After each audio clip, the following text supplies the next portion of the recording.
We're live over here. You ready? Yep. All right, here we are again. Believe it or not, 2 weeks in a row. Live from Smith Lake, Coleman, Alabama. Well, all right, we're going to do something we said we were going to do. We had one of the listeners, maybe more than one, but had requested we do some talking on food plots and 'Tis the season. And it's the time of the year to be thinking that if you hadn't, because I know I'll be placing my order this weekend. I won't be picking it up, but I will be pre-buying. So tonight we're going to have a guy a lot of you may know, a lot of you may not know, but his name's Marc Brenner from Birmingham. He's into everything. Outdoors, everything woodwork. Outdoors, yeah, woodworking, everything, and we're going to get him on the line in just a second. So, Yeah, that's a good point you brought up, though. A lot of people may not know that sometimes if you go ahead and purchase, especially when you've got to buy large quantities, sometimes you get a little break on price or whatever. Well, where I'm buying is having a hunter's day Saturday. Right. And you go in, you pay for it, and that kind of gives them the opportunity that they don't run low. They know how much to order, how much extra, they know they got X tons sold, and they can order some extra for people like me that ordered not enough or forgot about it and come down there and need a few 100 pounds of seed. So that's what I'm doing anyway. So only thing I didn't know is fertilizer prices, and she's supposed to have that for me tomorrow.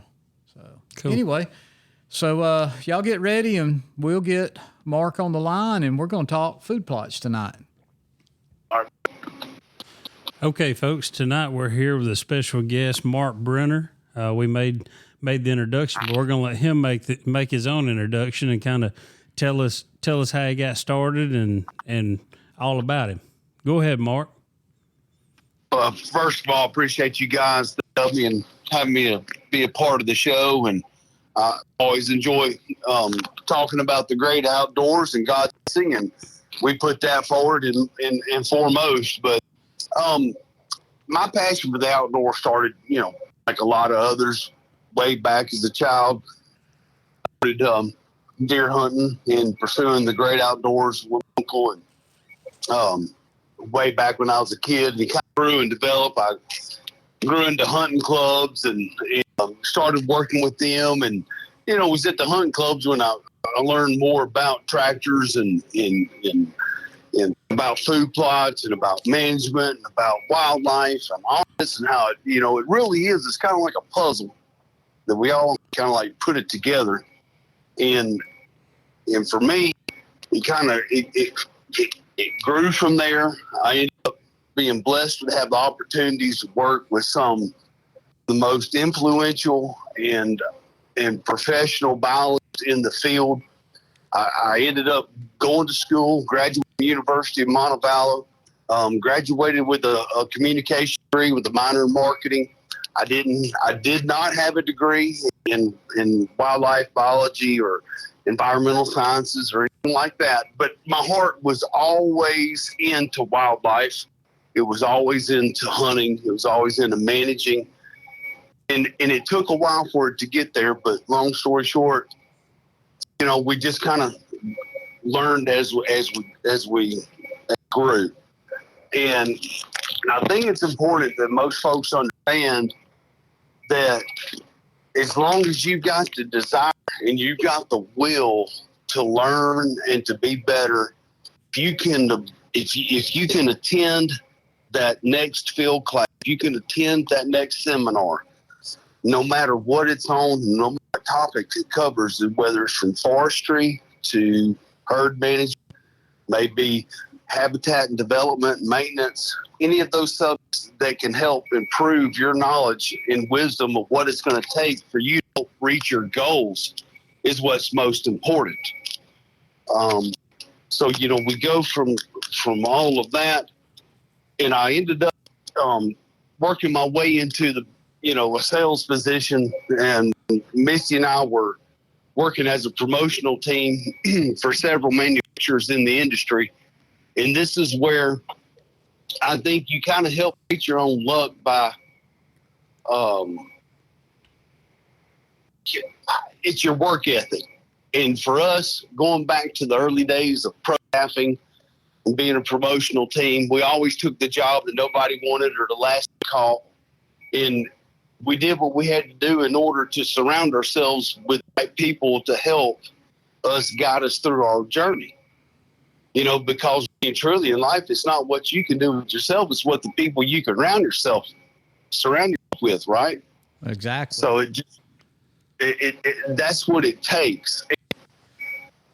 Well, you know, Cuz Strickland always says, you know, work hard 7 days a week and you'll be the luckiest man on earth. So, you know, everybody will say you're lucky, but that hard work makes the luck. So I think it goes back to the old saying, if you really and truly love what you do, you'll never work a day in your life. Yeah. And I can need man to the face right now with my hand on the good book and the only book that stands and tell you that if I won the lottery tomorrow, what I'm doing for my clients today, I'd just simply be doing for myself. I've just been very blessed to have some of the most wonderful, most incredible clients in the world.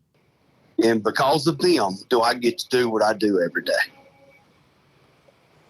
Well, that's one thing that me and Anthony talked about. So do you do management practices for other people? I know you manage a large section of land for yourself, but I mean, do you work for other people doing management as well? We do. At one time we were managing right at 18,000 acres right here in central Alabama. We cut a lot of that back. We now do more consulting work a lot of times with hunting clubs and groups on restructuring those more into a business atmosphere, into just the good old boy system, because with that platform, it helps them accomplish their goals. There's more people that are buying into the system. You know, there is a process to accomplishing your goals, and it requires a lot of patience and dedication.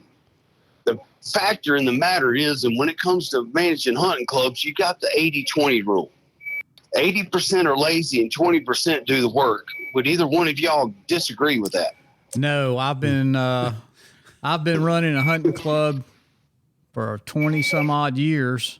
Same piece of property.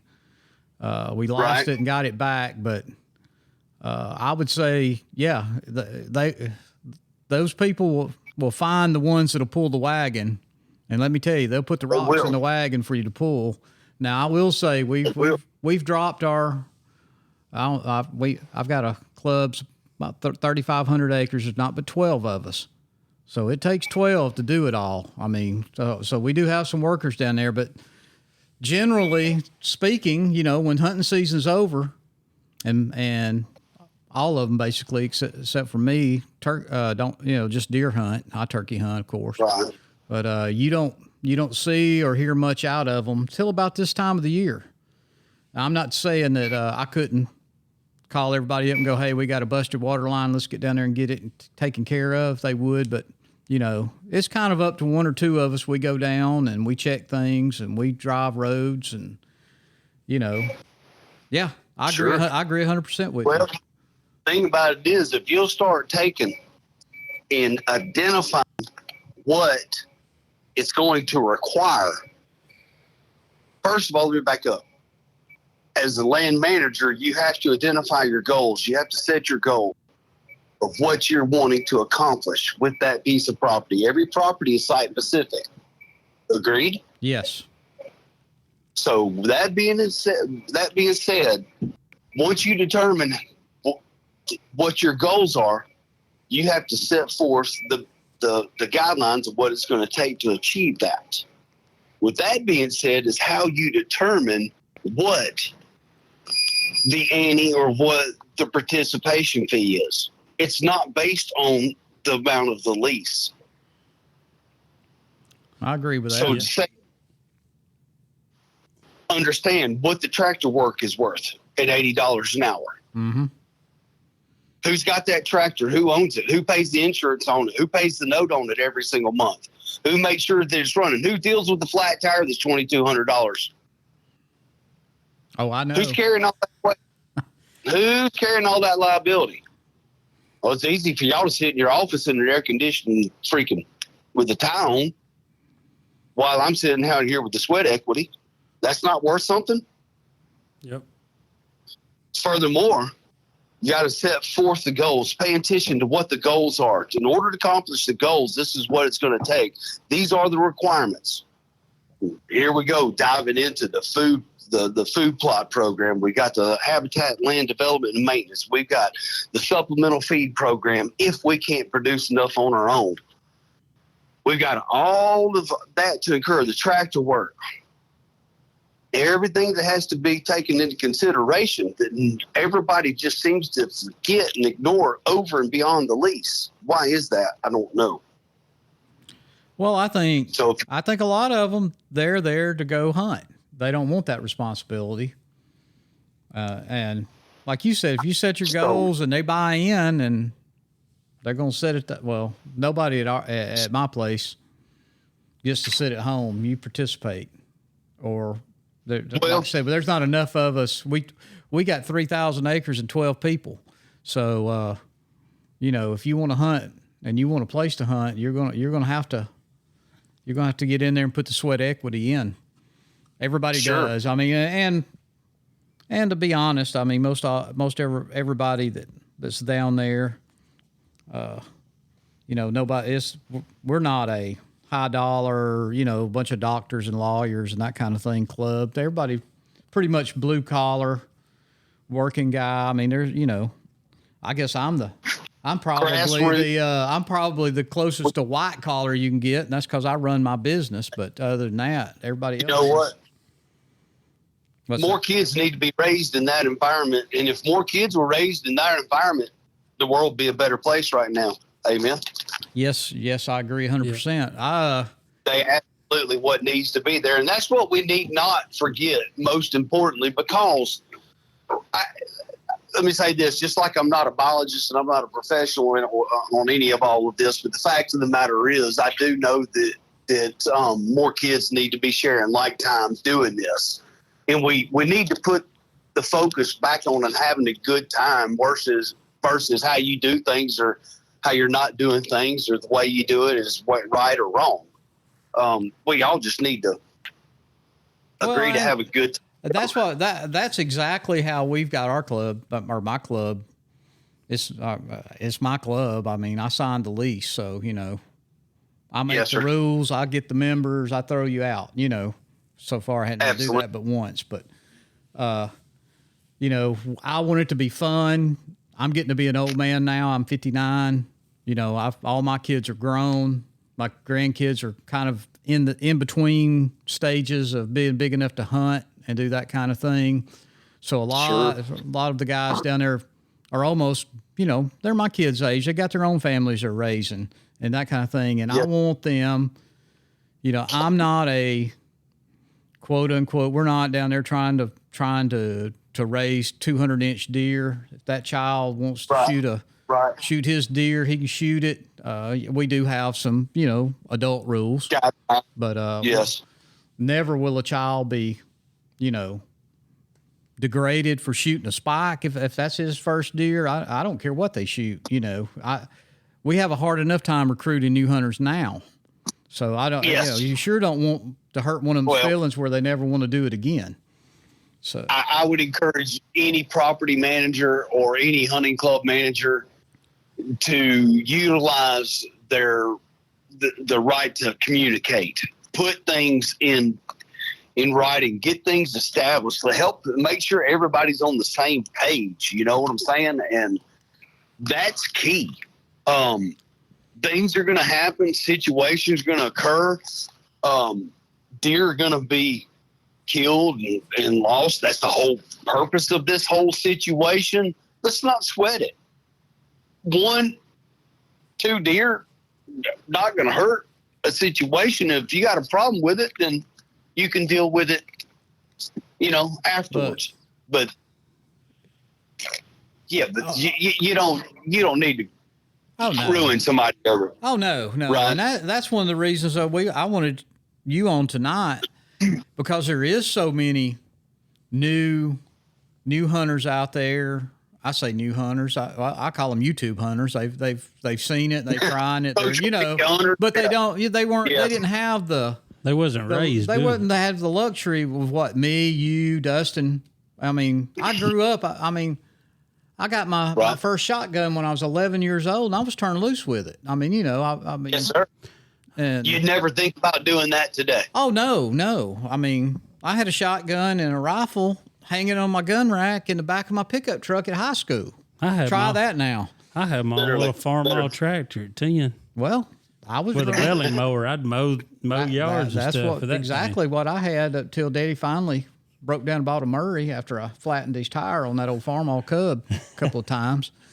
But no, I mean, there's so many out there, and they may be trying. They just don't know what to do. You know, they don't even know where to start. Yeah. There's so many seed companies and all that to look at all these different seeds and food plots and what it can do and what it can't. But, you know, I mean, we kind of want to take them through, baby step them through, you know, what you start with, what, you know, where to start. Say you got a guy out there, a guy or two or three guys got them a little piece of land and they don't really know where to start. I mean, they got them some, I don't know, you know, the timber companies left a landing. They're going to get out there and throw out some. Typical. Yeah. Oh, yeah. Well, and that's what you get with most timber companies. Very few of them give you, you know, say, hey, go push out a 2-acre green field, you know, because they're in the, you know, they're to make money growing trees. I understand it.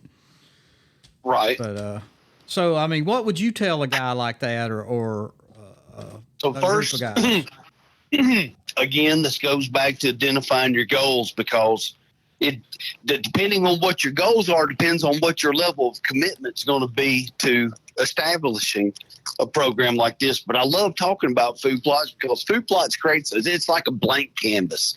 It allows you to create whatever you want to.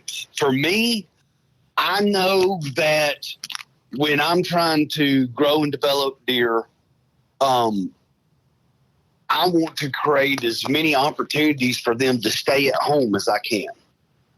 So if I got a small piece of property, and we're looking at food plots as well, I want to create the best food sources that I can while providing the best habitat and security and other resources they may need, whether I can or control or not, which hopefully I can with water and some other things. But long story short, I want to take all of that into consideration.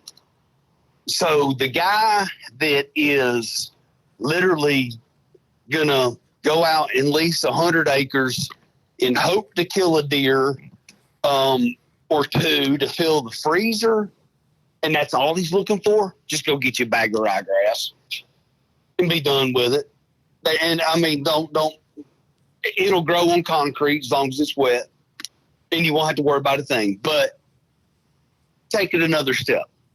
The guy that really is interested in providing a good quality food source, that wants something to get established and to sustain, just trying to develop habitat and wants to go to the next level. First step we're going to take is we're already considering that the food plots are established, correct? They're already there, right? Well, yeah. You don't have to hire a dozer to go in there and push it out. You just got a bare spot of ground out there. You know, you've leased this land and you're driving down there. I mean, you got to know where to start. So that being the case, go ahead and start with a 3-inch depth soil sample. I need a soil sample before we ever consider anything that we're going to plant. Once we get the soil analyzed, and most of your co-ops, University of Auburn, Mississippi State, a lot of these different institutions provide this service for you. It's only a couple dollars a sample. Generally, 1 sample per acre is adequate. Yep. Okay. Yep. If you have multi-acre plots, then you can blend those samples. Fair? Yes. Yep. I just went through this whole process. So, all right. That being said, I can't prescribe any seed, any blend, any type of nothing before I know what pH I've got to work with. That being considered, I personally like the six to 7 range on my pH level. Mm-hmm. Most of your clovers, most of your brassicas, most of your cereal grains, most of your legumes, all of that are going to thrive off of an average of 6. So if it's not 6, if it's a 7, I've got to whatever I've got to do to get it back down based on that soil sample will prescribe you what you need to apply to that surface area in order to get it to that pH. Fair? Oh, yeah. I agree. All right. Once we get our pH to where it's supposed to be, then Katie, bar the door. The next thing I want to consider is maintenance, habitat, browse pressure, habitat, whatever that goes into working those fields. So depending on the acreage, and this is where it gets kind of complex, guys, because I don't know how much I'm working with. But if I've only got a small piece of property that I'm wanting to attract and hold deer, I've got to support a lot of grazing pressure. And the thing about that is I know my clovers, until they get established, are not going to be able to do that. My brassicas don't mature and develop until after the first frost, or they're not desirable, we'll say. They do mature and develop, but they're not as desirable until after our first frost, typically, which is going to be your mustard seed and your kale and that kind of stuff, your turnips. However, your cereal grains, which is your wheat, oats, triticale, that's going to really come up mature pretty quick, and it's going to provide a lot of tonnage. It's going to provide a lot of tonnage. It's going to provide a lot of yield. So that there, depending on your particular plot, where it is, what your adjoining landowner competition is all going to be critical and crucial.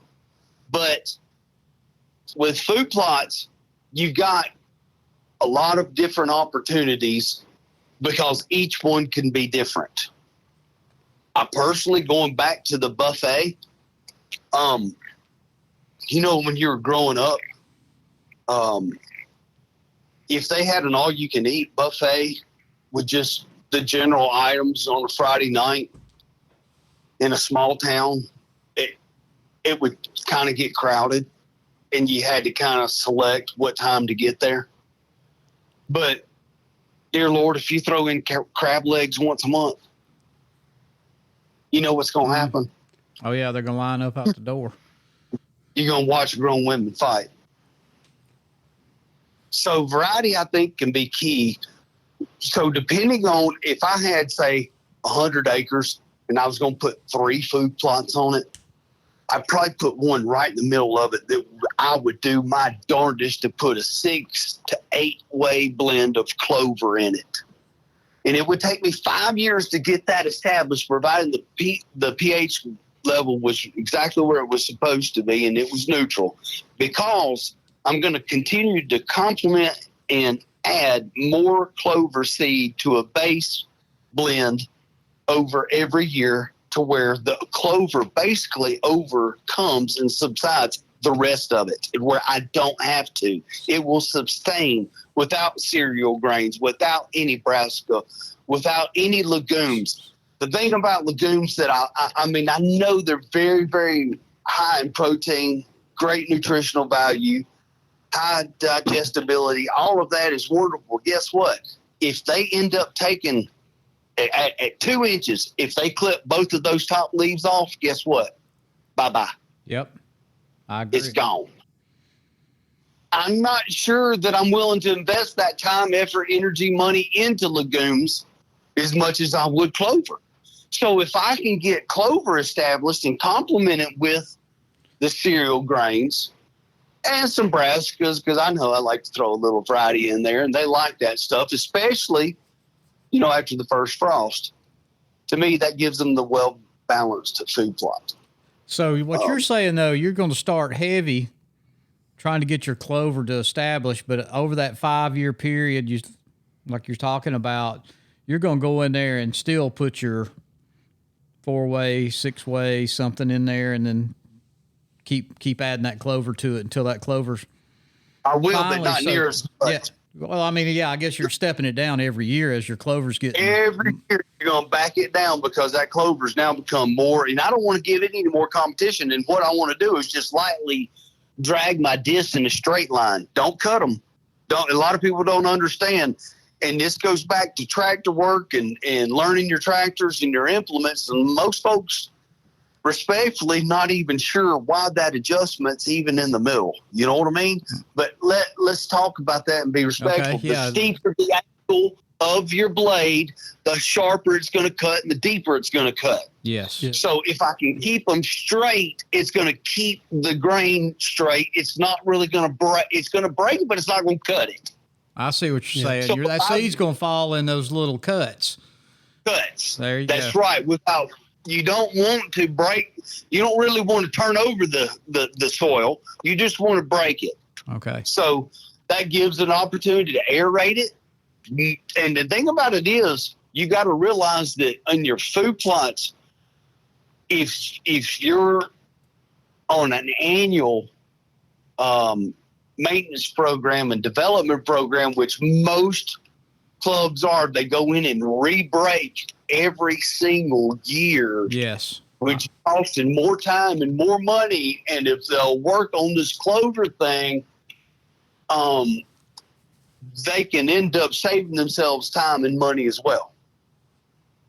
Yeah. Because they won't just having your soil pH right, you're going to save money. I mean, your fertilizer bill is going to go way down.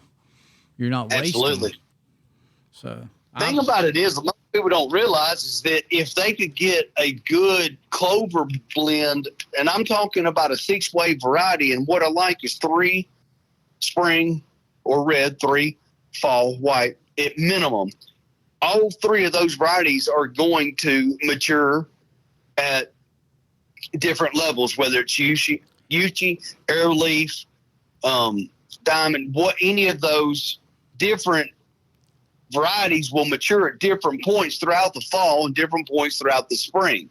That's how you keep that clover year round then. I mean, you've got all different maturity ages. Yes. And that's important when when you're putting that together. And so once you do that, it creates a daggum food source much longer throughout the season. And most clover will regenerate itself for 5 to 8 years. Yes. And so the good thing about it is, as long as you continue to maintain those plots, in the springtime, as those clovers continue to grow, mature, and develop, and they end up becoming, 18, 24 inches tall, it creates incredible habitat for your poults. Yeah, I was going to say, we've left out the turkeys, but the turkeys love that clover. They love that. Look, if there's any one thing that I would plant over and beyond Chufa, it's clover. And I'll tell you why. Because it's regenerative. It comes back. It's very digestible, very palatable. Hogs aren't going to fool with it. Okay. And it's develops a good, really good food source. Number one, not only is the foliage itself really good, but it produces good bugging areas, good habitat for bugs because it's high in nitrogen. It produces its own nitrogen. Now, I'm not saying, so if you go out and fertilize a good stand of clover, you're going to hit a 0-20-20. But if it's failing in spots, you might throw some triple 13 on it and give it a little boost of nitrogen. It might need it. So you have to regulate that and manage that accordingly to being site specific, as we talked about earlier. What kind of, once you get this established, I mean, what kind of maintenance program are we talking? I mean, are you going in and topping it? All right. So if I've got a 1 acre field what I like to do to maintain this throughout the summer or throughout the spring, summer, and early fall is in a 1 acre field, I'll take my 6-foot bush hog and I will literally run through that field in an S-turn shape all the way through it, there and back.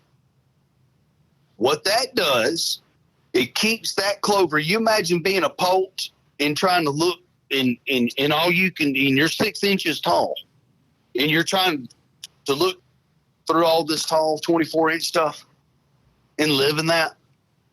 Or how nice would it be if you had a really nice mowed, maintained, manicured little strip that goes through these habitat-rich environments that allows you to step out there and feed and graze and do your thing and bug, while at the same time, if predation or predators present themselves, even aerial predators, most people don't take in consideration, you can elude those because all it takes is a quick dive into the tall stuff. Yes. And you're right back into security. And you haven't disrupted. And the fact of the matter is even in those established clover plots, a lot of times you'll have voluntary warm season grasses that will regenerate themselves. And a lot of folks think that's bad. I was going to ask you, what's your opinion on that? Because I hear people talk about going out there and then, getting their herbicide to kill the other broadleaves or grasses that may come up in their clover fields. It all goes back to what we discussed earlier. What are your goals? We got to identify your goals. What do you want to do with this? What is your commitment? I hear so many times people after the big buck, they're after this, they want to do this, they want to do that, but they're not willing to respectfully put their money where their mouth is. Right. And a lot of times that's what it takes, whether the money's the time and energy or literally cash. Mm-hmm. We've got to provide them with what they need in order for them to produce what we're asking of them. Oh, you're right. I mean, I'm in this very spot right now. I just bought a 40-acre tract down in Dallas County, which is a long ways away from me. It takes me a couple hours to get there. So, you got to have a commitment. Right. But it was, these girls, her mama died. They run in there and had somebody come in. They cut the sweet part of the hardwoods. They left the hollers and hills or the sides of the hills. They cut all the top off. And it was about 2016. So it got replanted in pines.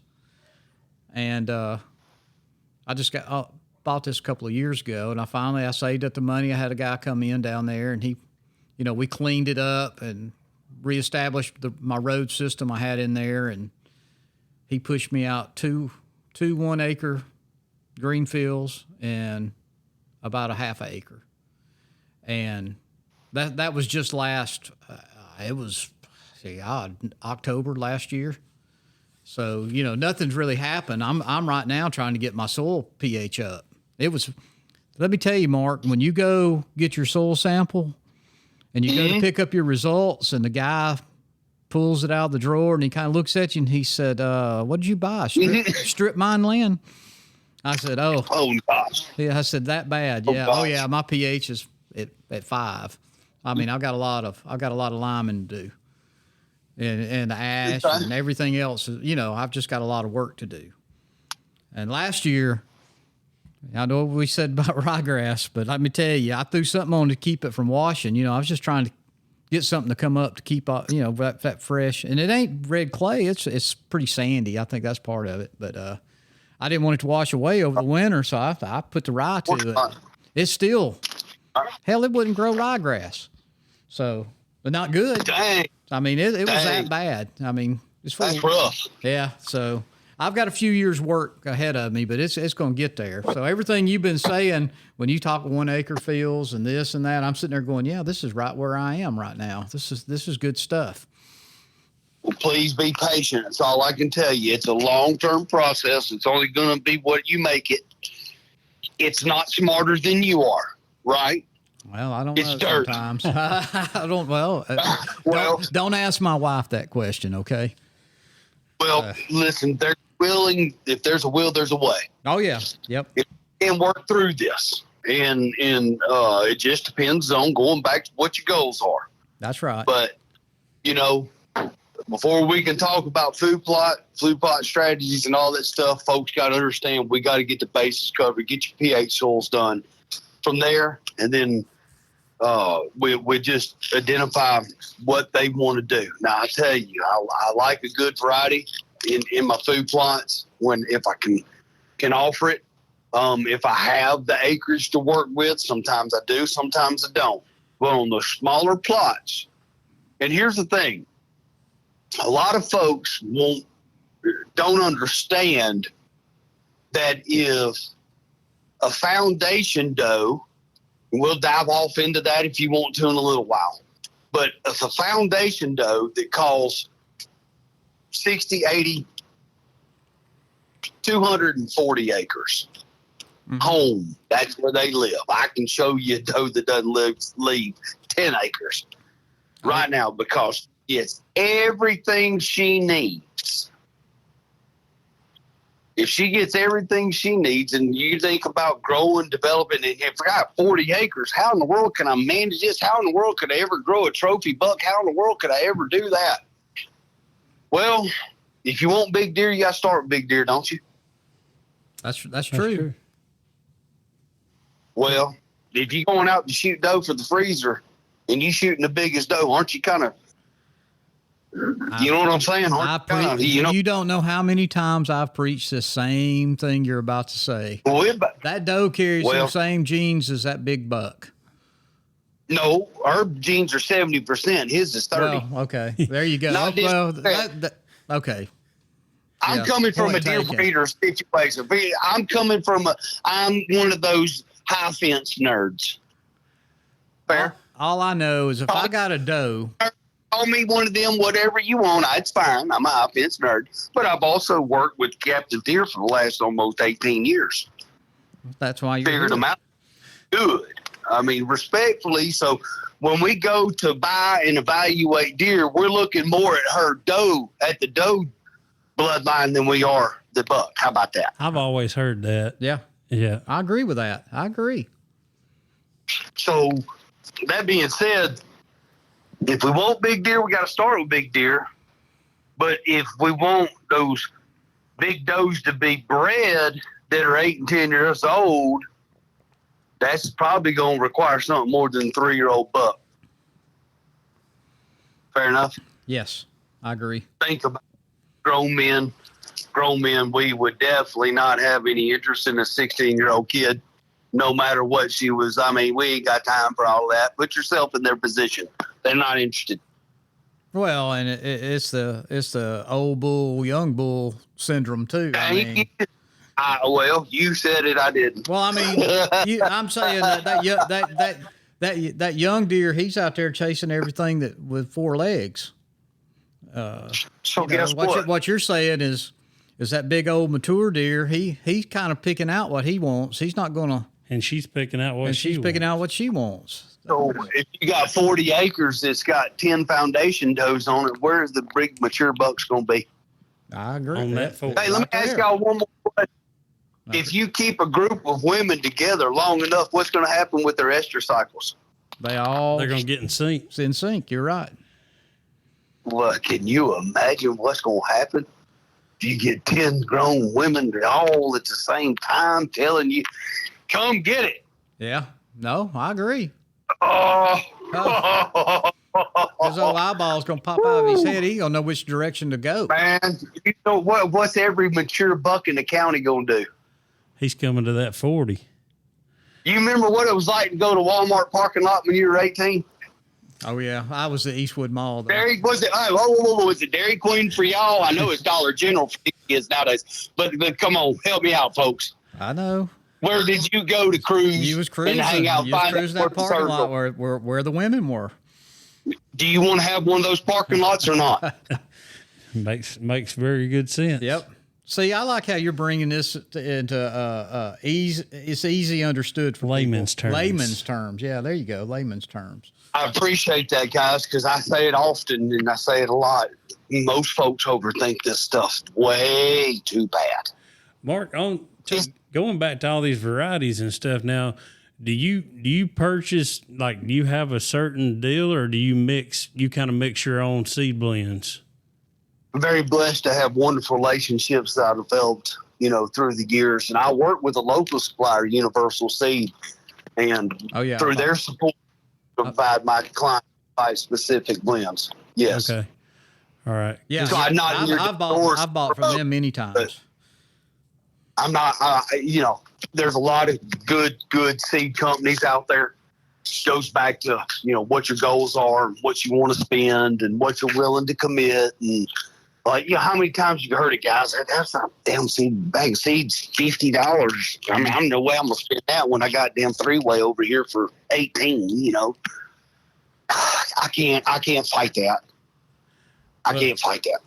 And we've always been pretty good. If that's what the club could afford for that year, a 3-way mix or whatever, we've always added to that mix, going by, several pounds of this clover or that and mix in, and sugar beets. That's something that I always throw in. Usually I broadcast them after the field's planted because our deer population in Randolph County, they really like the sugar beets. Well, they're pretty hot if you can get them established. Right. A lot of folks can't get them established. And look, I want to make sure everybody understands something. Whether it's a 3-way blend or whether it's an 11-way blend, it doesn't matter to me. Goes back to your personal goals. I would be more than happy to visit with anybody that just says, hey, but what I've got to do, I've got to understand what it is. This is what it is. I only have this is what I want to do. And this is what my goals are. Fair enough. Let's figure out something that's going to make your efforts the most productive, the most efficient. And the most bang for your buck. Yes. And forget about all the rest. And keep it simple. I love the KISS theory. Right. Yeah. I don't know what that means, right? Yeah. I'm a big fan of that. I hope most people do too. I hope they do. I don't know about these younger guys, but you got social media prima donnas, and I'm gonna go ahead and say it like it is. And most of them are, without being disrespectful, a new brand of camo wearing era. Yeah. Right? Follow what I'm saying? So these social media guys, all they're doing is pulling up their phone and seeing that some of the established folks have been successful, and now they want to go out there and do the same thing. And they have no idea the hard work, the time, the commitment, and the sacrifices that have been made to go out there. And boy, I'm not sure I want to dive off into this, but a bag of corn is not the way to kill, not the way I do it. I believe in actually reading the topography, reading the land. I believe in finding the food sources, the transition areas. I believe in finding the bottlenecks, the funnels, the habitat, everything that it takes to beat that animal that has natural patterns. Does that make sense? Oh, yeah, absolutely. And these guys now that want to go out there and fill a feeder up and shoot a deer over corn versus the guy that gets out there and hunts him old school way, to me is it's a different caliber of hunter. Well, I'll tell you, I run some feeders, but I have going back to what you said about the fields and that variety. I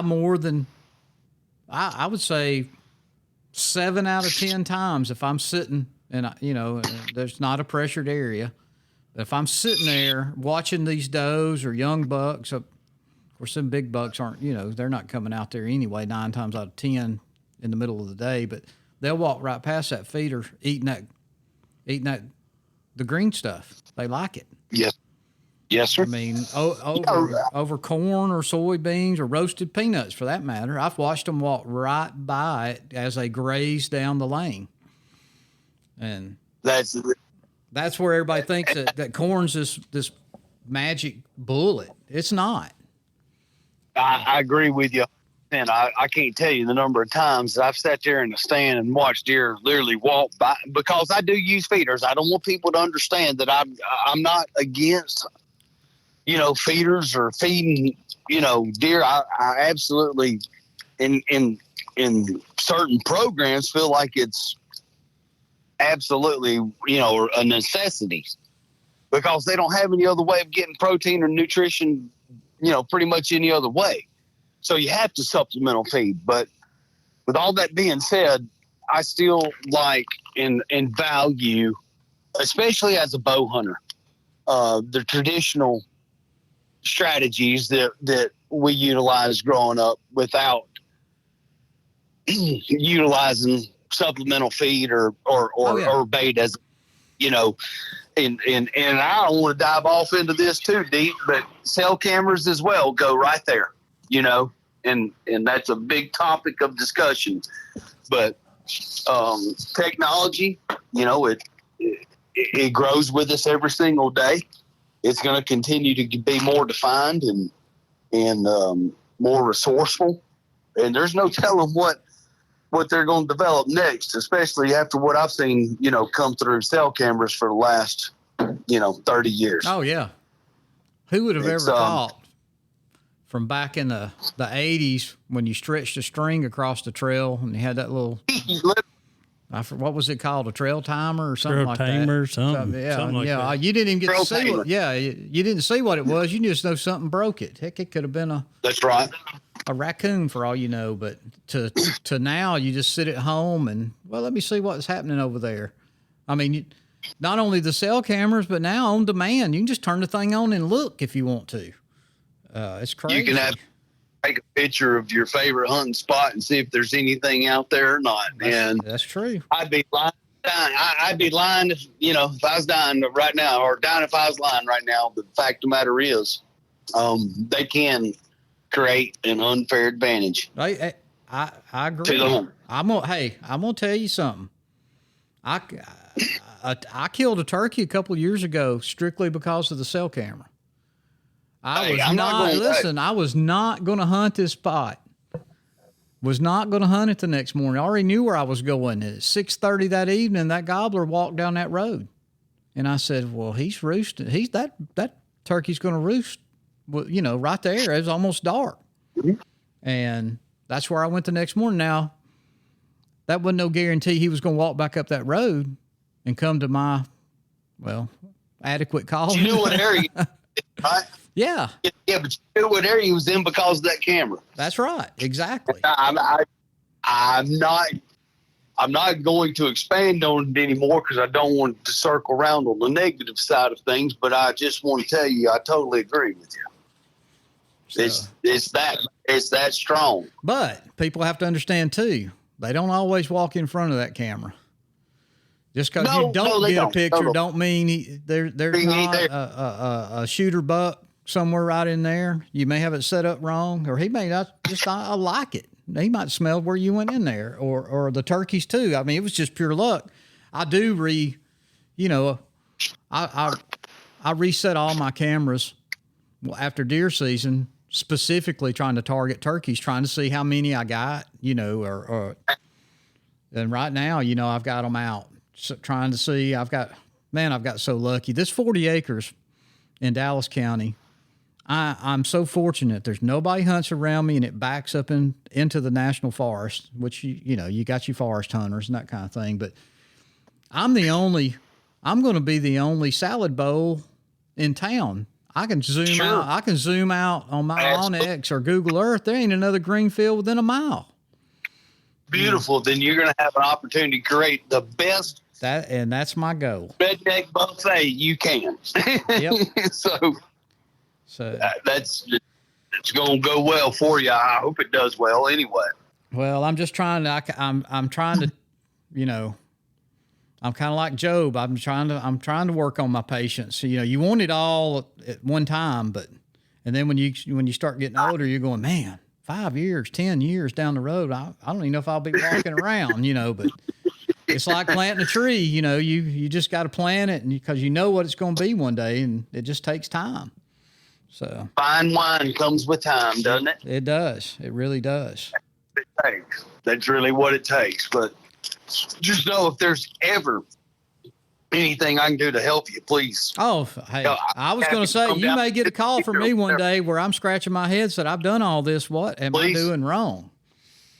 Well, I'm not past coming by and visiting with you either. I mean, we'll go down there and take a look at the place and have a nice cheeseburger or something close by. I mean, hell. Heck, I'm just trying to get all the rest of the few stumps and roots out of there where I can get it disc and put in. Matter of fact, I'm going down this weekend, put another couple of tons of pelletized lime on this stuff. It ain't going to help me this year, but it's got to help sometime down the road. Well, no, if your lime's going to break down within 90 days, it's going to help you this fall if you go ahead and get it down. It'll start working on you. It'll start doing well. Well, I just know you will get some benefit out of it. Don't think you won't. So, I mean, yeah, if I didn't think I was going to get anything or it never would help, you know, I'd just walk away. Right. But it's you know, I'm fortunate. I'm a little bit older. I got a little bit more money than I had when I was in my 20s. And I've only got a couple more years, and I'm going to give up this. I run a HVAC company, and I've about had all the EPA and the Department of Energy I can take. I don't blame you. So, I think we've had I'm going to turn my attention to, well, I don't hate deer like I used to hate them, but I do still hate turkey, so I'll be doing a lot more turkey hunting. I hope me and Dustin's grown this thing into where we, you know, it's a little bit more of I don't want it to ever be a job. That I made that clear when me and Dustin talked about doing this podcast. I said, if this is going to turn into work, I don't want it. I'm trying to do this to get away from work. This is 180 degrees different from what I do all day long. Sure. You too. And I'm getting to meet some great people, make some great friends doing it. Amen. Amen. We've met some super. I wouldn't known you really without getting into this stuff. You know, through running into Eddie and people like that. And sure. We got some great friends over in Georgia with the Talk About It Outdoors guys. I mean, it's just it's amazing to me. And are y'all hitting Buckmasters this weekend, by the way? I will not be there because I'm going to be on a tractor. I'm going to be on a tractor. Right. I've got, careful. Well, I have to do what when I got the time to do it, I got to get it done. Yep. And I'm worried. Have you got a bucket on your tractor? I do. Keep it low. Oh, yeah. Keep it low. Well, these fields ain't got nothing but summer cedars growing on them anyway. It's hard to. Okay. So they're pretty wide open. So it's not bad at all. Well. And I've been watching my cameras, and I've still got a ton of pregnant does down there. So what does that tell you? You know. Well, you're still more south than we are. You're still a good bit south. Right here where I'm at, I mean, our peak breeding week 2 weeks is the week before, or the week of Christmas, between Christmas and New Year's. The last week of the year and the first week of the year is our magical. 2 weeks. Ours is after the 20th of January. It'll float a few days one way or the other. So it's usually around. I usually take a week or so off and go down there and hunt. Of course, that's another benefit to the cell cameras. You can see them chasing one across the field or something. You know it's on. So they're getting ready. That's right. Exactly right. So, yeah, we're about a month behind you guys where I'm at. And I'm just about 20 miles north of Selma. I'm not down on the fertile plain. We're up there in nothing but, pine trees, and there's no agriculture around me. So it's just hardwoods and pine trees. Well, those food plots ought to thrive then. If you can get them, once you get them established, yeah, as long as the mouths don't outnumber what's growing, That's one thing that's going to happen is when you get those established, it's going to recruit and produce more deer.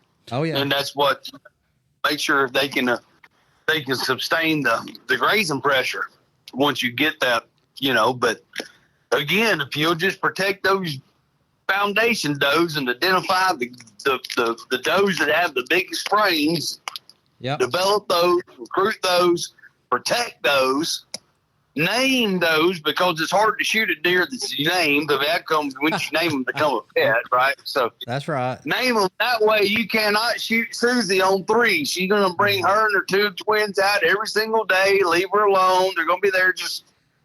Yep. And there you go. Well, that's the ones you really want. I right here at my house. Of course, I don't hunt up here, but there's a ton of deer. I've got a doe. I've watched her for the last 5 or 6 years. She drops twins every year. She's a twin dropper. Oh yeah. And I've got one here that drops triplets. Really? Literally. Wow. Every year, got video of her going back all the way to 21. Wow. Yep. So. Yeah, that's the kind you want. I'll be honest with you too. If you're gonna take your does, take one of them the younger ones anyway.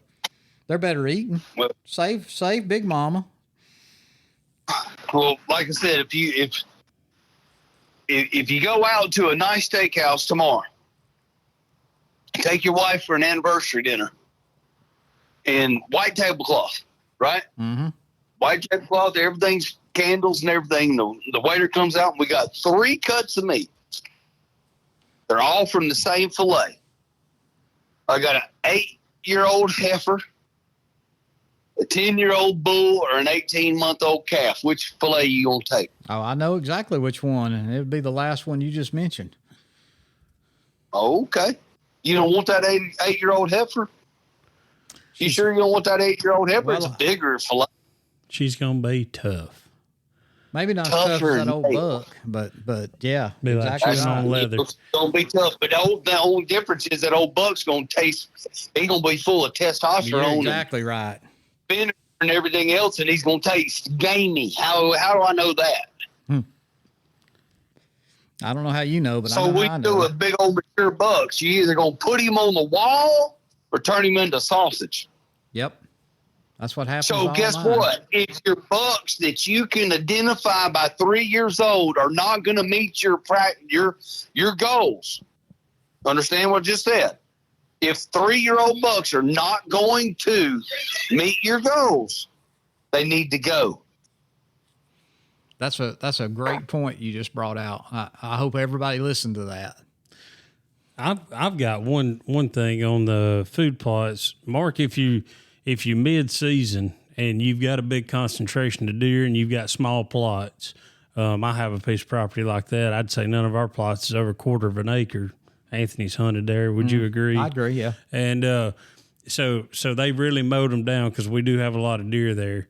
What is something that you can go in there, during the middle of it and maybe broadcast out? Would you suggest just broadcast some rye out just to try to get something new coming up? To give them a little more. Go fertilize it again. Cereal grain. You need to go with more cereal grains. You need to start out. If that's happening in your food plots, don't allow it to continue to happen. We've got to go back to what we discussed earlier. We got to go back with a blend that's going to help support what the grazing pressure is. And if you got so much grazing pressure that you can't allow a clover, a turnip, or a brassica, any of that to sustain, you've got to go with the cereal grain, if nothing more than ryegrass. Ryegrass, I'm going to be honest with you, is just, it is what it is. But if that's all it's going to be, then ryegrass will grow thick and full, and usually it will attract and draw deer. If you're not, otherwise, are you talking about regular old ryegrass or a cereal rye? Cereal rye is a grain. Mm-hmm. Ryegrass is grass. Yeah, there's 2 different species. Yes, I know. I'm not a big ryegrass fan, personally. Well, I just want to make sure I'm respectful about everybody's I know. Everybody loves that green field, though. And rye will be a pretty field. Usually, I'm going to say this. I don't know. I'm not going to say that. But you sound like ryegrass usually tells me where your goals are. Ryegrass usually, I usually find ryegrass in more organized groups that brown us down. Yeah. And look, hey, I'm not going to criticize them people if that's what they want to do. You know, I'm not knocking that. Please, everybody has their own way. If I'm not here to tell you that that's right, wrong, or indifferent. Everybody has different goals. Everybody has different objectives. Everybody has different budgets, especially with this current administration. We're not about to get political here, but I'm telling you. No, that feel free. I express myself. Because if you only got a little, that platform is all that you can provide, then absolutely enjoy it.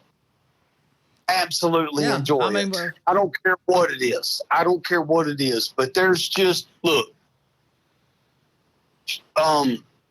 some folks belong to country clubs. I never have. Nope. But when you belong to a country club, you pay monthly dues, and then you pay for everything that you utilize there when you're there. That's for certain folks. Yep. I mean, other folks go to the park. That's me. I go to the park to get my enjoyment. I go fishing. I go hunting. I go enjoy the great outdoors. I don't need a country club. I don't need that. Everybody's got their own way.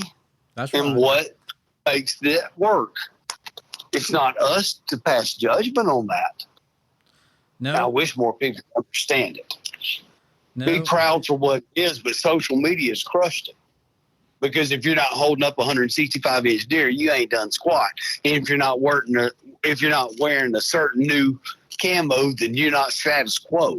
Well, and if you don't hunt public land, you're a rich man. There you go. So you get the song and dance, and we're not here to just worry about all that. No.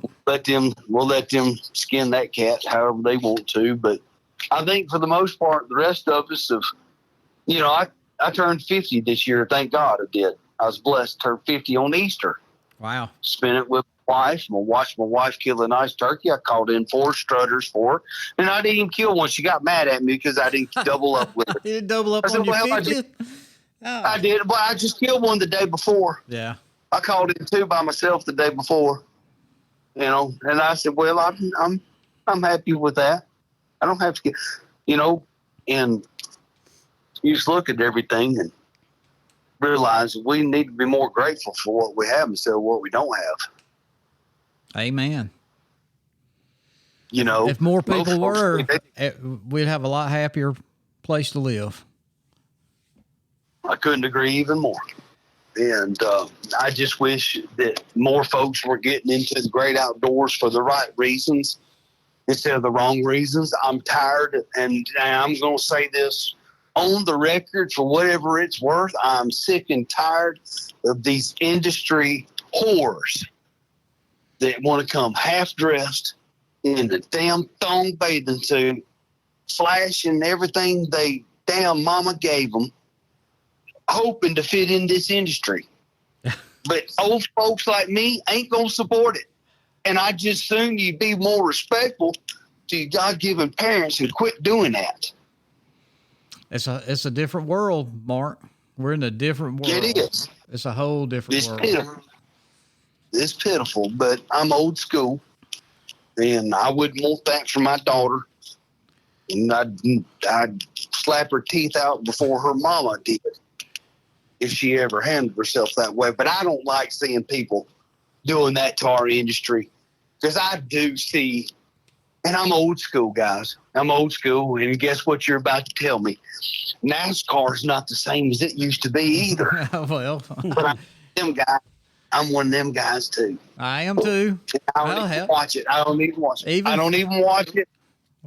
And it's happened. Is football what it was? Football's not what it was. NFL, you can't even look at the quarterback. You get a flag now. We're not going to ask. We're not going to ask Roll Tide or War Eagle. We're just going to say Did not the GOAT retire? Yes, and we all know why. I mean, we all know why. We all know why. I mean, people may not want to admit it, but I know why. You know why. Football's not the same. It's not the same. Football. College And he football is cannot not. It's develop not college players anymore. No, it's not. You cannot develop. Him and Miss Terry were at their best developing young boys and grown men to become leaders and champions. Mm-hmm. They can't do that anymore because when they get their feelings hurt, they get their poor little toe stepped on or their guts broken, in lack of better words, right? Because we all know what it's like, a young boy to have your guts busted, right? Right? Oh yeah. So he can't do that no more. Well, you know, So they don't want to put into work and wait their turn. You know, with that stupid portal. You know, what do you mean I'm not going to get to start this year? I'm out of here. You know, I'll go play over here. He promised me I can start tomorrow, and they allow it.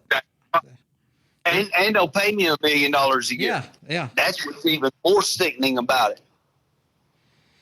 Who was quarterback for Alabama before Bryce Young? Remind me real fast, white boy. Parker? Who? No, not Parker. No, not Barker. But gosh, dang it. Anyway, he played 1 year at Alabama. Started 1 year.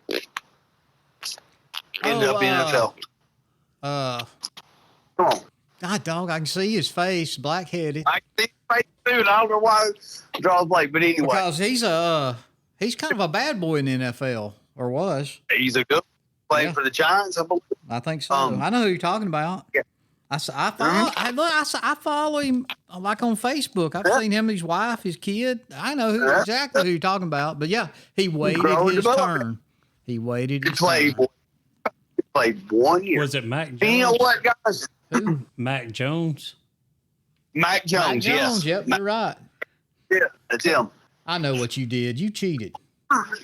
You over there Googling But that's him? fine. Let's talk technology. But the fact of the matter, you know how this circles back around to deer hunting? That's that mature buck that you're looking for. Yeah. Only takes 1 year. That's right. That's all it takes. So, you know, we'll give them the time to develop, right? If that time to develop is a 115-inch deer, you can grow him into a 135-inch deer if you give him the maturity that he needs at 5, 6, 7 years old, right? That's right. So that's what it takes. Patience. Patience and time. Yes, sir. Well, So speaking of land management, I mean, we know you're really big into the trapping, and I definitely want to hear some about that. I know you do a seminar every year, and I want to go down that rabbit hole real quick. Yeah, let's do that. I mean, we've already been doing this an hour. Let's get into that just a little bit before you have to go. I know you're tired. You've been working all day too, and you got. It's all good, guys. I appreciate it. Well, I'm literally standing in the shop working on cutting boards and things to get ready for the Buckmaster show, and I hope all of the audience gets the opportunity to come to the show in Montgomery. It's at the Renaissance Center. And we would absolutely love to see y'all. And well, I'll tell you what, I'm going to be in Selma, and if it's pouring down rain and I can't do nothing, that's exactly where I'll be. So, well, you know, with us, it doesn't cost anything more than just a simple canned good to get in the door. Yep. I think we'll be like booth 202 and 204. I'll be with the University of Montevallo's Outdoor Scholars Program there, and helping promote their booth and of course what we do at Brenner's Custom Woodworks. But the fact of the matter is, it's a great show, and we'd love to see you. Oh, I've been there. I've been there several times, and they need to come by and see your woodwork. Those are some beautiful works of art. Really, is what they are. If you haven't checked out Mark and Misty's woodwork, it's definitely worth a look. We've got one. We've got one sitting right in here waiting to go up in our new studio when we ever get it finished. So. Well, thank y'all so much. We appreciate that. And so we've been busy and getting ready for that show. And I know y'all wanted to talk about some other things. What No. Let's talk about the trapping and predator control, right. and because you put on a little trapping seminar class. Is that a go for this year? You guys finalize that? Yes, we have been very blessed to work with the Alabama Trappers Association and DCNR to host the trap. It's titled a Youth Trapping Workshop. It's always the very first weekend in January. And but we have a lot of adults that come participate as well. And in the last 4 years, we've been blessed. It's been a full class or a full event. So anyone that's interested in registering, needs to do it pretty soon. Now, where do they go do that? They go to what is the deer.com? Game Check, not Game Check, but Alabama Outdoor. Oh yeah, Outdoor Alabama. Outdoor Alabama. Yeah. Yes. Okay. So Outdoor Alabama. Okay, so it's all handled through the states. It's all handled through the state. Okay. Yeah, if you go through Alabama and you go through the trapping workshops, you will see that the one in Leeds, Alabama, is listed, and that's ours. Okay.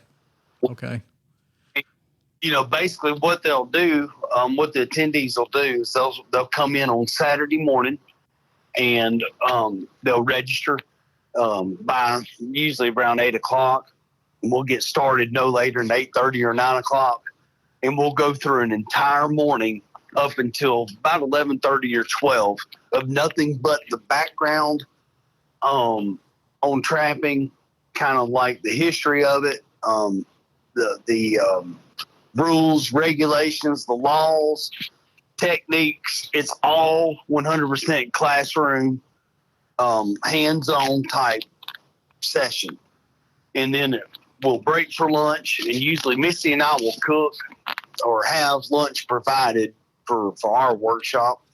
We usually provide the lunch. Then after lunch, you'll break up into individual groups, and you'll actually go and run trap lines throughout different properties that I manage. And you'll spend the afternoon doing that. The next morning, you'll come back together at that property that you ran lines on. You'll meet there usually around 7 o'clock, and you'll check those lines. You'll retrieve your catch. We'll all reassemble back at the gathering place at the host center in Leeds, and then we will go through the entire process of skinning and processing those animals for harvest for each and every one of the catches that we have. So if it's a coon, of course, an armadillo, we don't really catch most of them. A coon, we skin all of that.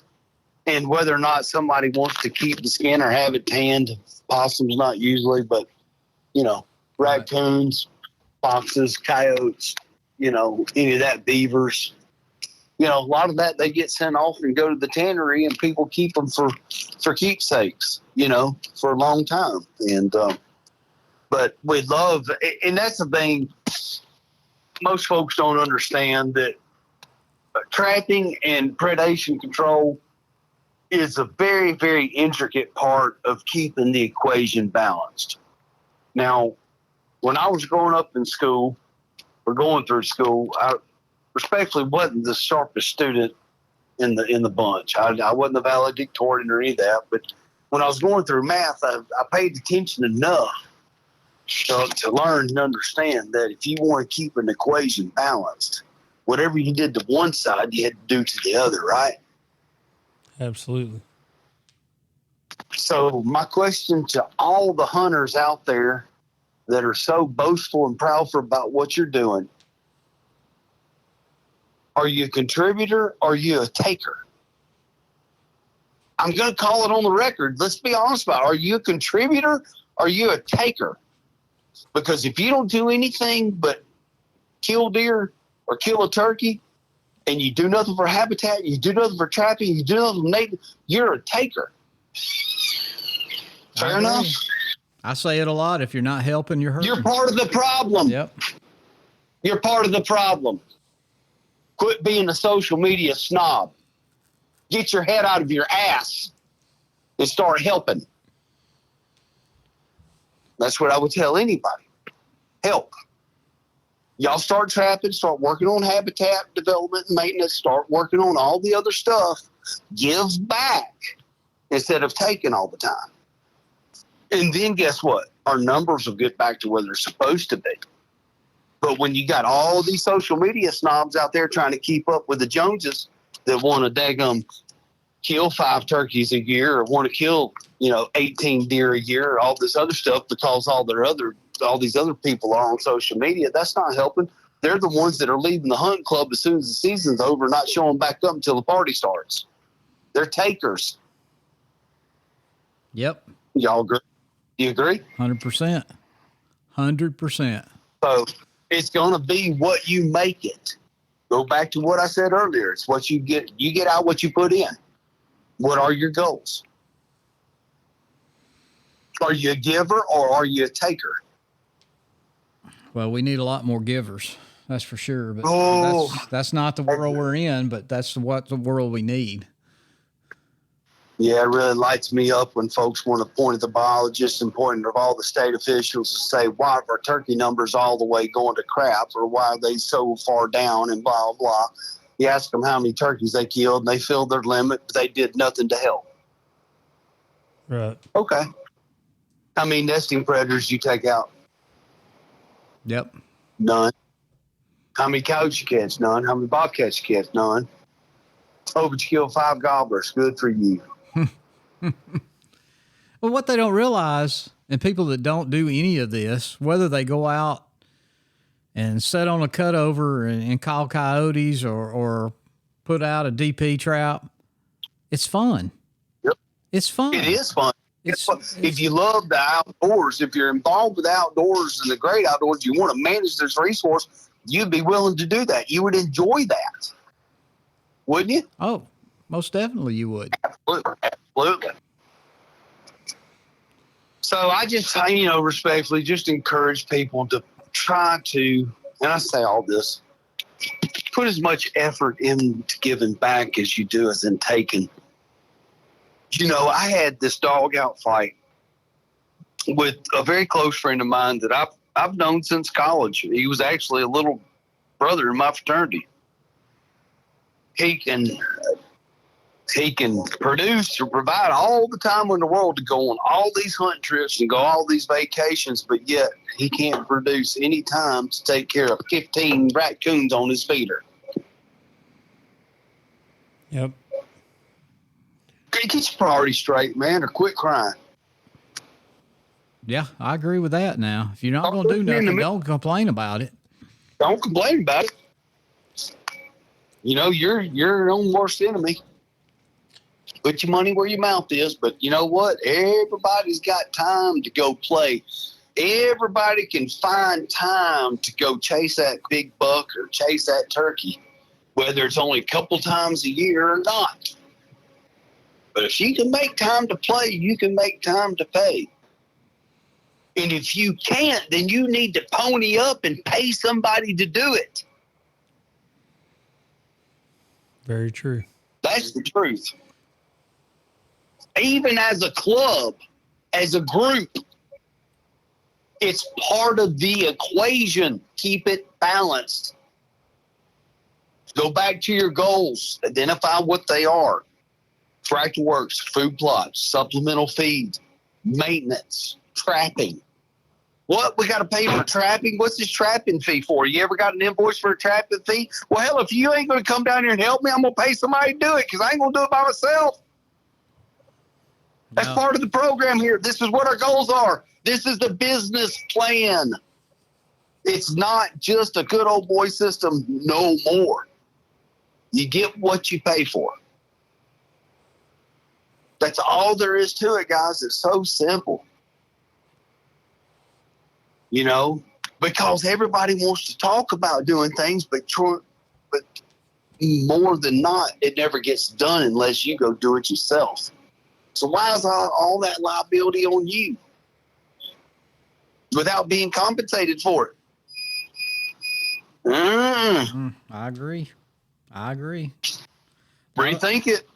If y'all want to expand on this more off the we can. I'll do it on the record. It doesn't matter, guys. But you need to realize what it is that you're trying to participate in. What are your goals? What program do you want to be a part of? Identify what's important to you. If you're only going to show up 2 or 3 times a year, you don't have time for work days. You don't have time to fill up feeders. You don't have time for cameras, nor do you want the headache or expense of dealing with monthly services. That's why you hire a manager. Yep. That manager has a family to feed. He can't sit there and provide all this to you on a deck and silver platter for nothing. I couldn't agree more on that. We, Mark, on that, talking about the trapping and stuff, say, I'm in a club in Randolph County. I'm 2.5 hours from there. Is there a website or a Facebook site or something with trappers from different regions in Alabama that you can reach out to if you want to hire it done or whatever? Yes, sir. Alabama Trappers Association. Okay. Mike Severy and his wife, Miss Vicky. If they personally can't facilitate it, they'll put you into contact with somebody like me, or you can call somebody like me. Wildlife Consulting Services with Jeremy Ferguson or Howard O'Neill with Management Advantage. There's so many folks out there. Brock Hansen in South Alabama, he's one of the best there is. Steve Phillips over in Tuscaloosa, those guys are phenomenal. There's just plenty of people out there. There's so much land, and this is what I think I need to back up and tell or say. For all the hunting clubs out there that are not willing to manage themselves, there are options. And if you guys would consider incorporating what your goals are and what those expenses, you can find a manager to work with that will help you identify the expenses and the steps that it's going to require take in order for you to accomplish those goals. You could have a more balanced, more more resourceful opportunity experience than just doing it yourselves. For the most part, the average Alabama whitetail trophy whitetail is 125 inches, right or wrong? He's 8 points, maybe 10, but 125 inches, right? Yes.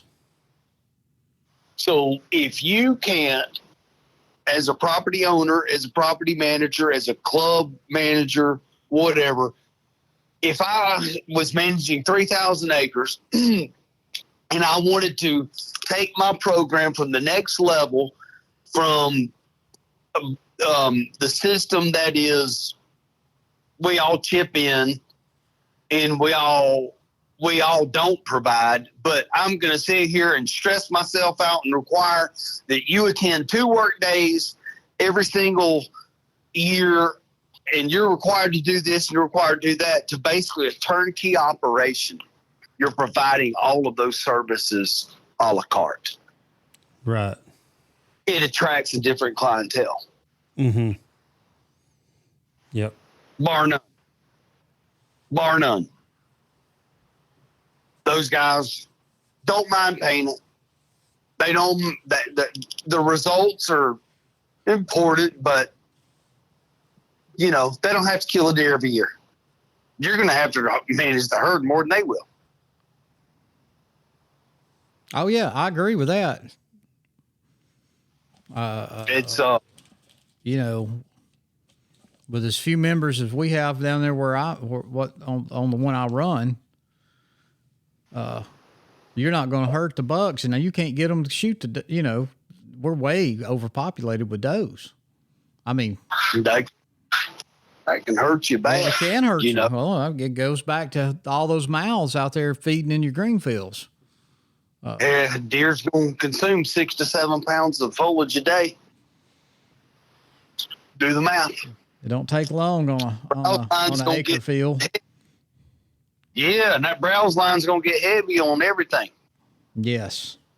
So, it goes back to when you're fishing a stock pond, and they got too many fish in that stock pond, Anthony, what do they tell you when you catch one that's 2 pounds and under?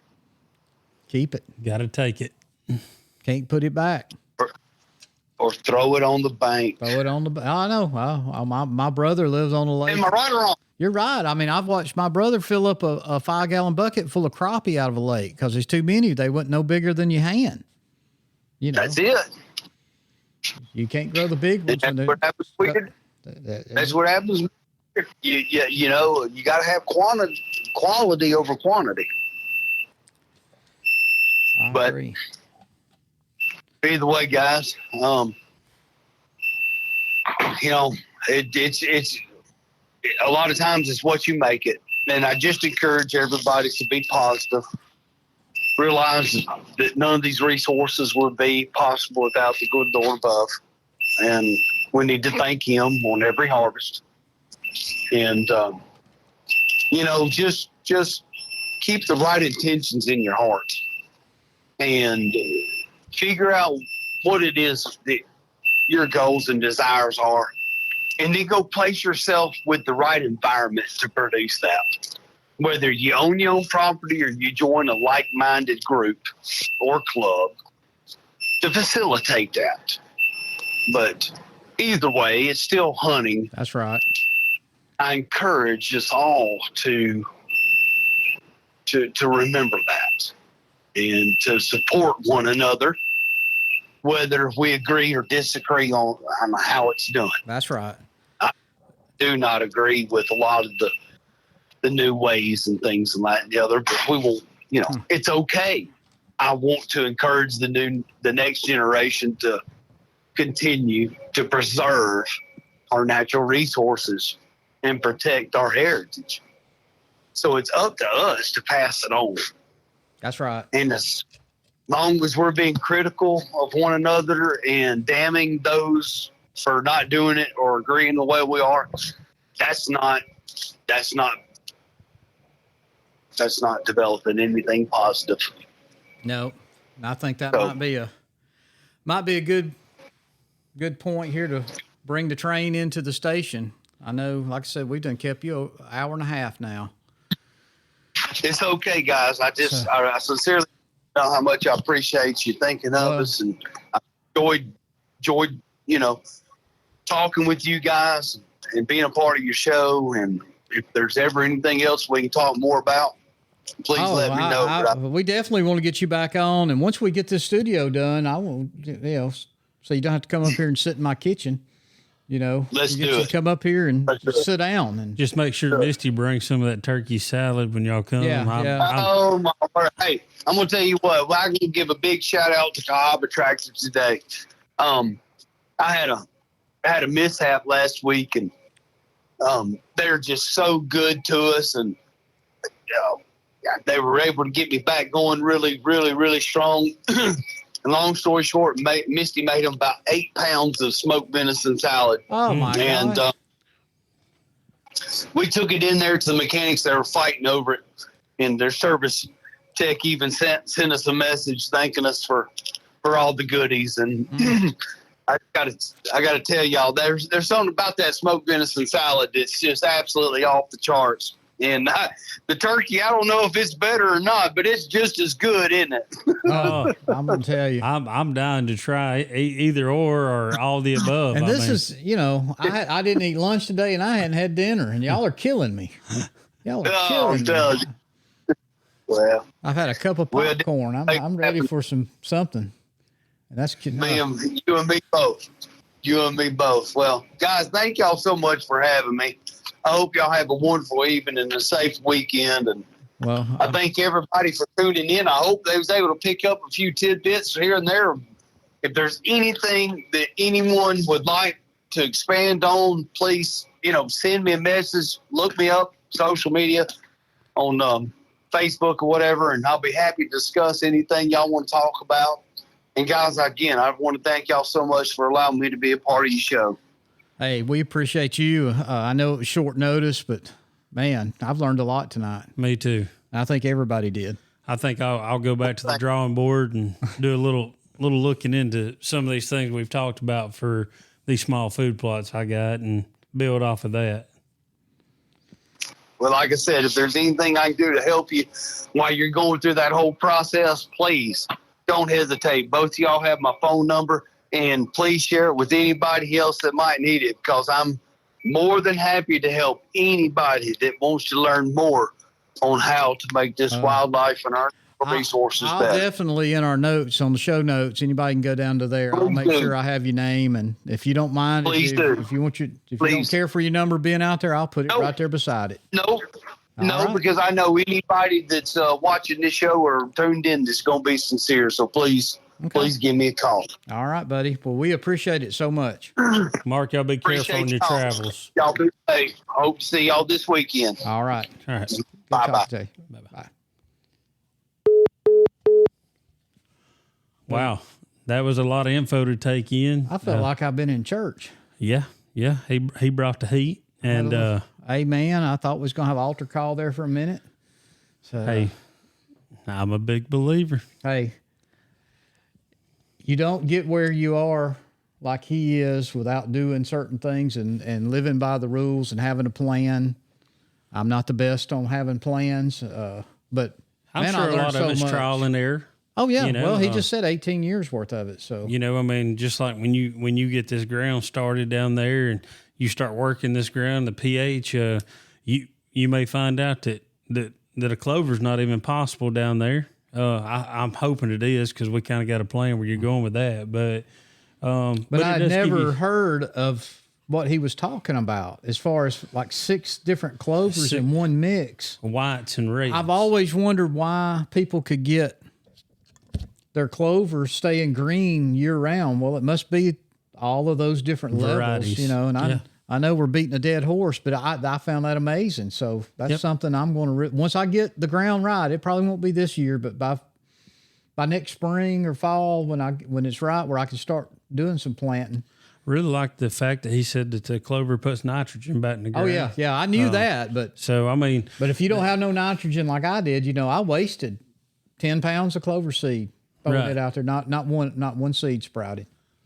And I put a few notes in my phone to go do a little research on some of those different varieties he talked about. So, well, it was a good one. I hope everybody enjoyed it. I know we didn't get into specifics of certain seeds or brands or how much fertilizer to put here and there, and we still may get into that as time goes on. And you're going to get a lot of that info from your samples. Oh yeah, most definitely. So these guys, if you didn't learn anything, get your soil sample. Yeah, because the co-ops, they'll help you with what you need, or whomever does your soil sample. He said a couple of dollars. I'll tell you, it's about $10 a sample. Takes a week to 2 weeks to get it back, but then, right? It might not be the good news. I didn't get good news. That $10 is definitely worth spending, because you could waste a lot more. Like, hey, I'm just going to throw 10 bags on these 2 fields when you didn't even need it. Next year, they're going to get another bag of dirt where I know where I'm at. So, and I would like to, we might reach out on the soil testers men you were talking about and see what we can come up with on that. See if we can get somebody that's a little more knowledgeable about that to speak with us on it. Sure. These portable, what we're talking about is these portable soil testers that you can probe the ground yourself and kind of see what's there. And we want to talk to somebody that can tell us how accurate they are. And if you can go by that. So, well, I think they're a heck of a lot more accurate than not having anything just a at good all. Old boy way. Yeah, Let's just throw it out there. My grass didn't come up good, or my grass is growing great. I don't need nothing. Well, you might need something. Right. So anyway, well, you got anything else? I know it's getting late. If there's any more topics, some kind of topic that you would like to hear about, let us know. Send us a message. You going to talk about our little contest before we hang up? Just talking about maybe on the hunting club thing. Yeah, we want people to send in, which we're on Instagram, Facebook. I guess you could even comment on the show on one of the platforms. You can Instagram, Facebook, YouTube. Now, I don't know how you might have to comment. I'd have to put up a picture. Maybe I'll put up a picture on TikTok, and I'll put up a picture on YouTube of the hunting club sign. I'll do that. I'll get a picture of like where I hunt at down there, and you just comment, but you tell them what you want them to comment. Yeah, we're interested in hearing different hunting club names because we know there's some good ones out there. And there was a comment brought up about ours, Hogjaw. Oh, Hogjaw! I think I made that comment. I never heard a hunting club called Hogjaw. Yeah, so we want to hear these names, and me and Anthony's going to look through them and pick one of them that just it stands out that we're in agreement on, and we're going to send somebody a little memento from meeting too. It ain't. We're not going to tell you what it is. All we're going to need your name and your address. Once we get you, we'll try to get a hold of you, or we'll talk about it here, and we'll post it on our social media platforms too. And you get a hold of us, and we'll drop it in the mail to you. So just a little something. It won't be an autographed book because neither one of us wrote no book. I can autograph a book, but it won't be one I wrote. You won't be able to read my signature, so it won't matter. But yeah, just something, just a little something fun. I may do that. I may make a post on Facebook and Instagram. Exactly this. Give us your hunting club name. We're looking for a unique, maybe funny, maybe something never heard of, maybe just a great name. So it's just something's going to stand out to us, and we'll pick it out here in a couple of weeks. There could be names out there where people always said, if I ever start a hunting club or I ever buy a piece of property, it can even be your piece that you own. I mean, I know uncle of mine, his farm, he calls it the Little Ponderosa. Well, you know what I call mine?